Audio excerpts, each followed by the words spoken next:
আসসালামু আলাইকুম প্রিয় দর্শক আজকের পর্বে বাচ্চাদের জন্য একটি সহজপাচ্য পুষ্টিকর খিচুড়ির রেসিপি নিয়ে হাজির হয়েছি।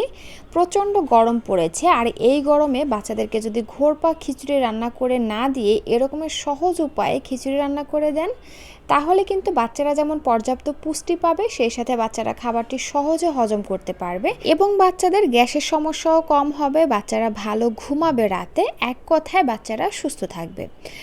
কারণ ঘোরপাক খাবার থেকে, বেশি তেল মশলাযুক্ত খাবার থেকেই কিন্তু বাচ্চাদের গ্যাসের সমস্যা হয়, সেখান থেকে বাচ্চাদের অস্থিরতা শুরু হয়ে যায় এবং বাচ্চাদের ডায়রিয়া, বমি শুরু হয়ে যায়।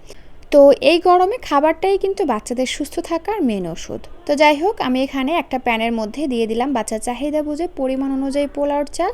এখানে আপনারা পোলাওর চালের পরিবর্তে চাইলে কিন্তু রেগুলার ভাতের চালটাও নিতে পারেন, তবে মাঝে মধ্যে একটু খাবারের ভিন্নতা আনতে সুগন্ধি পোলাওর চাল ব্যবহার করলে বাচ্চারা পছন্দ করে খায়। তো এরপরে আমি এখানে যে পরিমাণে চাল নিয়েছি সেই পরিমাণে মুগের ডাল নিয়েছি। এখানে আপনারা অবশ্যই মুগের ডালটা ব্যবহার করবেন, কারণ মুগ ডাল কিন্তু বাচ্চাদের পেট ঠান্ডা রাখে, এক কথায় বাচ্চাদের গ্যাসের সমস্যাও কম তৈরি করে। তো এরপরে আমি এখানে দেখুন নিয়েছি সবজি হিসাবে নিয়েছি মিষ্টি কুমড়া আর গাজর। আর এই গরমে চেষ্টা করবেন বাচ্চাদেরকে 2-3টা সবজি দিয়ে খিচুড়ি রান্না করে খাওয়াতে, একসাথে অনেকগুলো সবজি দিবেন না। তো যাই হোক, সবজিগুলোকে আমি এরকম কেটে ধুয়ে পরিষ্কার করে নিয়েছি এবং কিউব করে কেটে নিয়েছি ছোট ছোট করে।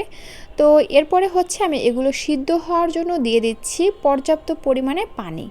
আমি এখানে প্রায় 2 কাপের একটু বেশি পরিমাণে পানি দিয়েছি, যাতে চাল, ডাল এবং সবজিগুলো ভালোভাবে সিদ্ধ হতে পারে। একটা ঢাকনা দিয়ে ঢেকে এবার নিয়ে যাচ্ছি চুলায়। এবার চুলার আঁচ মিডিয়াম আঁচে রেখে আমি এগুলোকে ভালো করে সিদ্ধ করে নিচ্ছি। দর্শক, এখানে চাইলে কিন্তু বিভিন্ন মশলা ব্যবহার করা যেত, তবে খাবারটি যেহেতু আমি একদম সিম্পলভাবে সহজ উপায়ে রান্না করব এবং সহজ পাচ্য করে, এজন্য আমি এখানে এক্সট্রা কোনো মশলা ব্যবহার করছি না। তবে এই বলে যে খাবারটি মজাদার হবে না সেটা কিন্তু না, অবশ্যই খাবারটি মজাদার হবে। আর মজাদার করার জন্য আমরা এখানে পরবর্তীতে কিছু উপকরণ যুক্ত করব। তো এই তো সব কিছু কিন্তু খুব ভালোভাবে সিদ্ধ হয়ে গেছে। এই যে দেখুন, চাল ডাল সুন্দরভাবে সিদ্ধ হয়ে গেছে। এই পর্যায়ে আমরা একটা আলু ম্যাশারের সাহায্যে খাবারটি ম্যাশ করে দিব।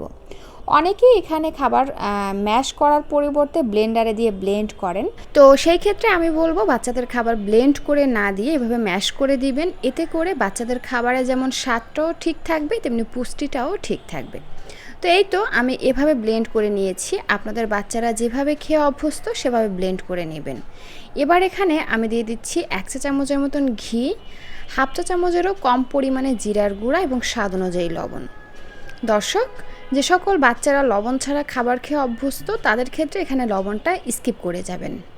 আর এই যে ঘিটা আমরা ব্যবহার করলাম, এতে করে খাবারটি যেমন ক্যালোরিবহুল হবে তেমনি পুষ্টিকর হবে। সেই সাথে এখানে আমরা জিরার গুঁড়া ব্যবহার করেছি, এতে খাবারটি মজা হবে এবং সুন্দর একটা ফ্লেভার বের হবে।